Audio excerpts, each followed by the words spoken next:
The text arrived while I was finalizing my holiday plans. Honey, your father, and I think it's best if you skip Thanksgiving this year. We want a quiet celebration with Emma and her family. You understand, right? I stared at my phone, a bitter smile forming on my lips. Of course, they wanted me to skip another family gathering. Emma, my perfect younger sister with her perfect husband and perfect twins, always took priority. My name is Olivia, and at 34, I'd grown accustomed to being the family afterthought. While Emma got the spotlight for every minor achievement, my successes were met with polite nods and quick subject changes. Even when I made partner at my law firm last year, my parents managed to turn the celebration dinner into a discussion about Emma's twins starting preschool. Sure, Mom. Have a wonderful time, I typed back, my fingers steady despite the hurt churning in my stomach. What they didn't know was that their text had just confirmed my decision about the surprise I'd been planning. 3 months ago, I purchased a stunning villa in the French Riviera, a move I kept quiet from my immediate family. The property, with its breathtaking Mediterranean views and spacious rooms, was perfect for what I had in mind. You see, while my parents and sister lived in their small bubble, I maintained close relationships with our extended family. Aunt Marie, who taught me to bake when my mother was too busy with Emma's dance recital. Uncle James, who attended my law school graduation when my parents chose Emma's baby shower instead. Cousins who actually remembered my birthday and celebrated my achievements. They all knew about my success, my promotions, my investments. Unlike my parents, they were interested in my life, my dreams, my journey. When I mentioned hosting Thanksgiving at my new villa, they were thrilled. I picked up my phone again, this time to check the group chat with the extended family. The excitement was palpable. Aunt Marie just booked our flights. Thomas can't wait to try French cuisine. Uncle James, Sarah, and the kids are packed already. Can't believe it's still 2 weeks away. Cousin Michael got the wine tour scheduled for Friday. This beats boring hometown Thanksgiving. 23 family members had confirmed. Uncles, aunts, cousins, their children. Everyone except my parents and Emma's family. I'd arranged private tours, wine tastings, cooking classes with a local chef, and a spectacular Thanksgiving feast that would blend American tradition with French elegance. My phone buzzed again. Mom, maybe you can come for Christmas instead if Emma's schedule permits. I almost laughed out loud. Always conditional, always dependent on Emma's plans. I didn't bother responding. Instead, I focused on the final preparations. The villa staff had everything under control, but I wanted every detail to be perfect. The bedrooms were assigned, the activities planned, the menus carefully curated. I even arranged for a professional photographer to document our celebrations. The week before Thanksgiving, my mother called. Olivia, honey, I hope you're not too disappointed about Thursday. It's just that Emma's twins have been so fussy lately, and you know how your father gets when there's too much chaos. Don't worry about me, Mom, I replied, watching the Mediterranean sunset from my villa's terrace. I won't be alone. Oh, do you have plans with friends? The surprise in her voice was almost comical, like I couldn't possibly have a life without their inclusion. Something like that, I said vaguely. Actually, I should go. I have some arrangements to finalize.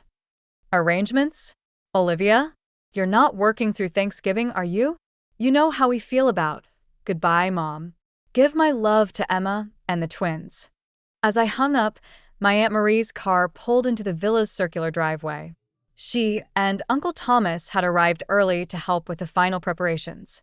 Watching them exclaim over the villa's beauty, I felt a warmth that had nothing to do with the Mediterranean climate. This is incredible, Olivia. Aunt Marie hugged me tight. Your parents have no idea what they're missing, do they? I shook my head, smiling. They're about to find out. Uncle Thomas whistled as he took in the view. Their loss is our gain. I can't wait to see their faces when the photos hit social media. Neither can I admitted. Neither can I. The next few days were a whirlwind of arrivals. Cousins with their families, uncles, aunts. Each arrival brought more joy and excitement to the villa. Every room filled with laughter. Every meal an impromptu celebration. This, I realized, was what family was supposed to feel like. The evening before Thanksgiving, Everyone gathered on the terrace for a welcome dinner. I raised my glass. To family, I said, looking at the faces of people who had chosen to love and support me unconditionally, the ones who showed up. 23 glasses clinked in response, and I knew that tomorrow would be unforgettable, not just for us, but for those who had chosen to exclude themselves from this gathering. Thanksgiving morning at the villa was everything I'd imagined and more. The scent of freshly baked croissants mingled with traditional Turkey aromatics as our private chef balanced French cuisine with American tradition. Children's laughter echoed through the marble halls as my younger cousins played hide-and-seek among the antique furniture. My phone buzzed with a text from Emma. "Happy Thanksgiving. Mom wanted me to check if you're doing okay by yourself. We could FaceTime later if you're lonely." I glanced around at my bustling villa.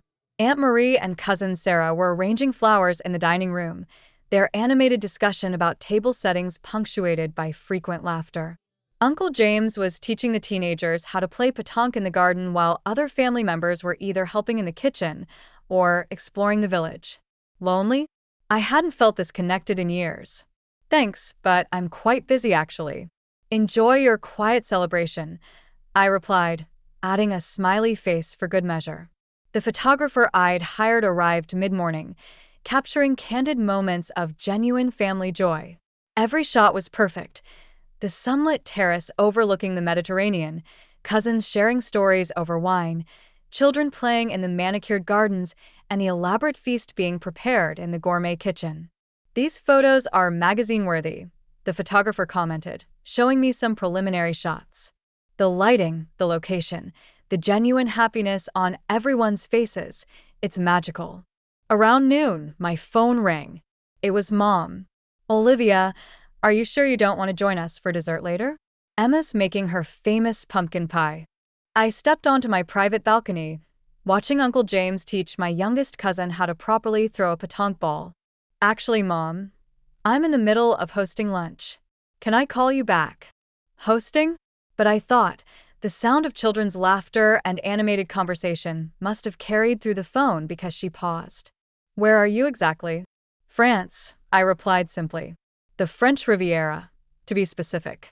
I bought a villa here a few months ago." The silence on the other end was deafening. "You bought a villa in France?" Her voice had risen an octave. "Why didn't you tell us?" "Why would I? You've made it clear that my life isn't a priority. Besides, I didn't want to disturb your peaceful Thanksgiving plans." More silence then. "Who are you hosting?" "Oh, just the family. Aunt Marie and Uncle Thomas, Uncle James and his crew, all the cousins and their kids. Everyone except you, Dad, and Emma. Actually, they've been here all week. We've done wine tastings, cooking classes, toured the villages. It's been wonderful." I could practically hear her mind racing, calculating all the family members who had chosen my celebration over their usual Thanksgiving plans. "All week," she sputtered. "But they always come to our house for Thanksgiving." "Things change, Mom. Sometimes people prefer to be where they're genuinely wanted." "That's not fair, Olivia. We just wanted a quiet. I need to go, Mom. The photographer wants to get some group shots before lunch, and Chef Antoine is about to serve the first course." I ended the call and turned to find Anne-Marie standing in the doorway, a knowing smile on her face. "Let me guess," she said. "Catherine finally realized what she's missing." I nodded, accepting her warm hug. "She did." "Good," Aunt Marie said firmly. "Maybe next time they'll think twice before excluding you." The rest of the afternoon was a feast for all senses. Chef Antoine outdid himself with a menu that married traditional Thanksgiving dishes with French haute cuisine. The turkey was perfectly cooked, accompanied by both classic stuffing and local delicacies.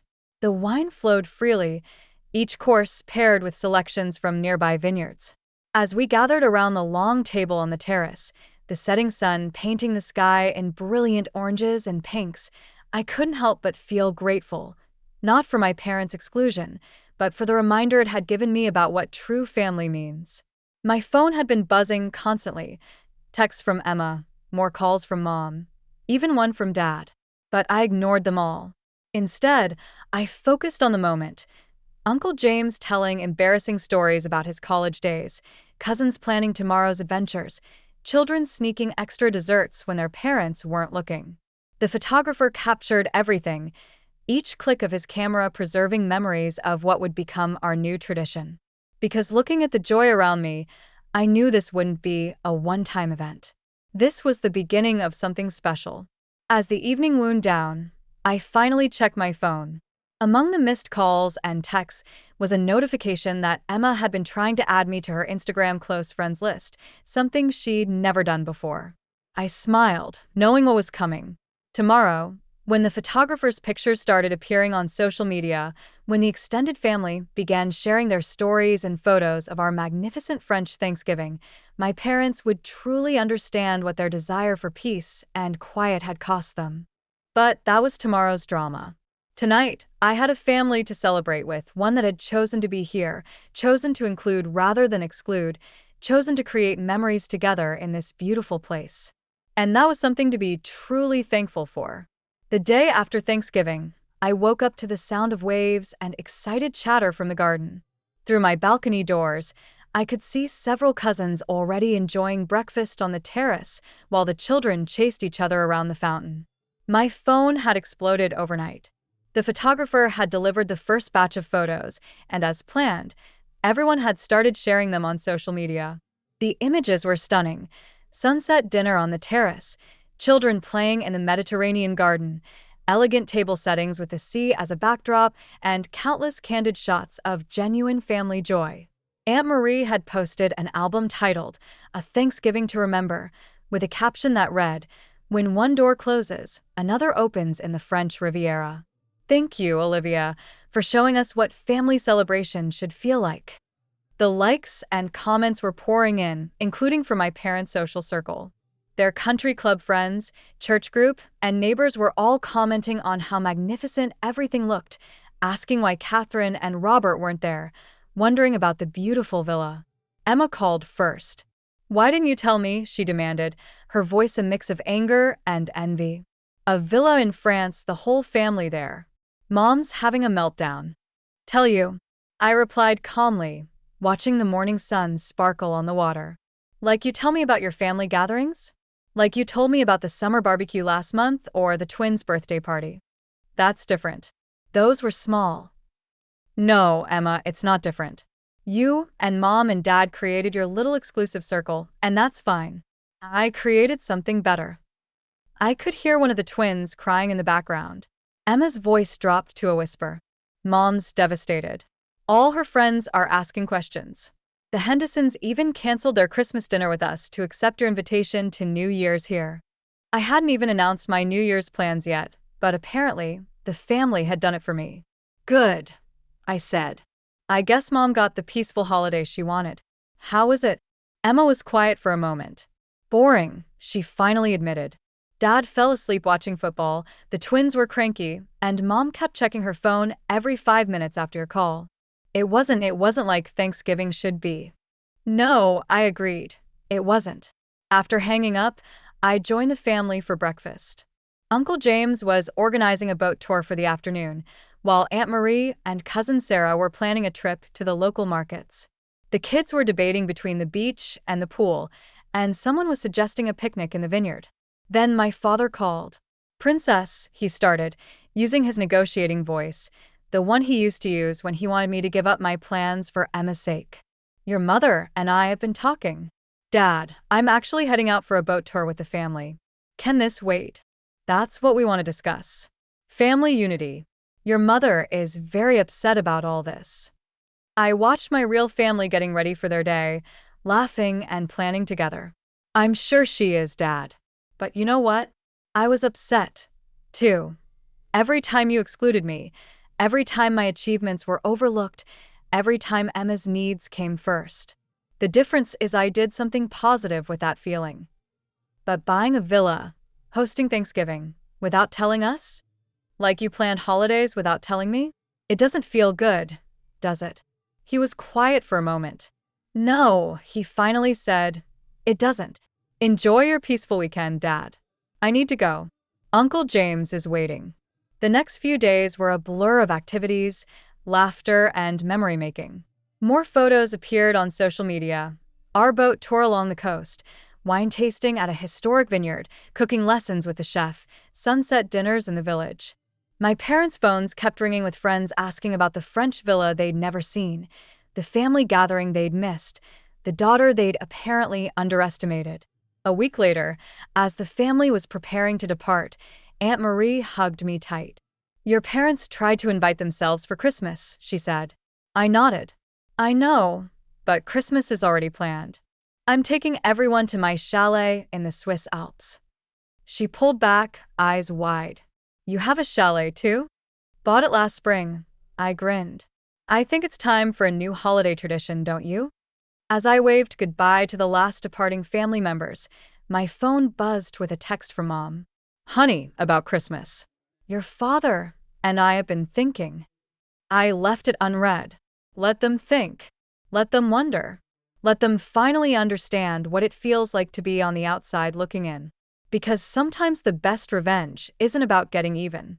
It's about creating something so wonderful that those who excluded you can only watch and regret their choices. And as I stood on my terrace, watching the Mediterranean sunset and planning Christmas in Switzerland, I knew I'd never have to spend another holiday feeling unwanted or overlooked again. I'd built my own traditions with family who chose to be there, in places that took their breath away. And that was worth more than any peaceful, quiet dinner my parents could ever plan without me.